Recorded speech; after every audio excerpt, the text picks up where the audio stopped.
క్రీడలు దేశాల మధ్య అనుబంధాన్ని పెంచాలనే ఉద్దేశం మంచిదే అయినప్పటికీ సరిహద్దుల్లో ఉద్రిక్తతలు కొనసాగుతున్న వేళ ఇటువంటి ఘటనలు తీవ్ర దుమారాన్ని రేపుతున్నాయి.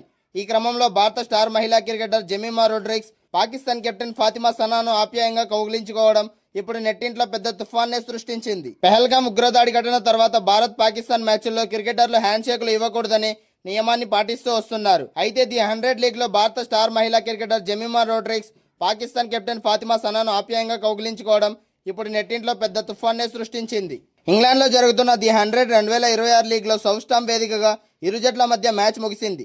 మ్యాచ్ అనంతరం జెమిమా రోడ్రిగ్స్ పాకిస్తాన్ కెప్టెన్ ఫాతిమా సనా ఒకరికొకరు హ్యాండ్ షేక్ చేసుకోవడమే కాకుండా ఎంతో ఆప్యాయంగా కౌగిలించుకున్నారు. ఈ వీడియో సోషల్ మీడియాలో క్షణాల్లో వైరల్ కాగా దీనిపై నెటిజన్లు తీవ్ర స్థాయిలో మండిపడుతున్నారు. సైనికుల త్యాగాలను మర్చిపోయి ఇలా ప్రవర్తించడం ఏంటని కొందరు ప్రశ్నిస్తే, క్రీడలను రాజకీయం చేయకూడదని మరికొందరు సమర్థిస్తున్నారు. పాకిస్తాన్ కెప్టెన్ సల్మాన్ నాగాకు కూడా హ్యాండ్ షేక్ ఇవ్వడానికి నిరాకరించారు. ఆ తర్వాత మహిళల టీ20 ప్రపంచ కప్లో కూడా భారత కెప్టెన్ హర్మన్ ప్రీత్ కౌర్ కూడా పాకిస్తాన్ కెప్టెన్ సనాతో హ్యాండ్ షేక్ చేయలేదు. అయితే బీసీసీఐ పరిధిలోకి రావడంతో ఈ ఫ్రాంచైజీ లీగ్ కావడంతో జెమిమా ఈ నిబంధనను పక్కన పెట్టినట్లు కనిపిస్తోంది. ఐసీసీ నిబంధనల ప్రకారం మ్యాచ్ ముగిశాక హ్యాండ్ షేక్ ఇవ్వడం తప్పనిసరి కాదు.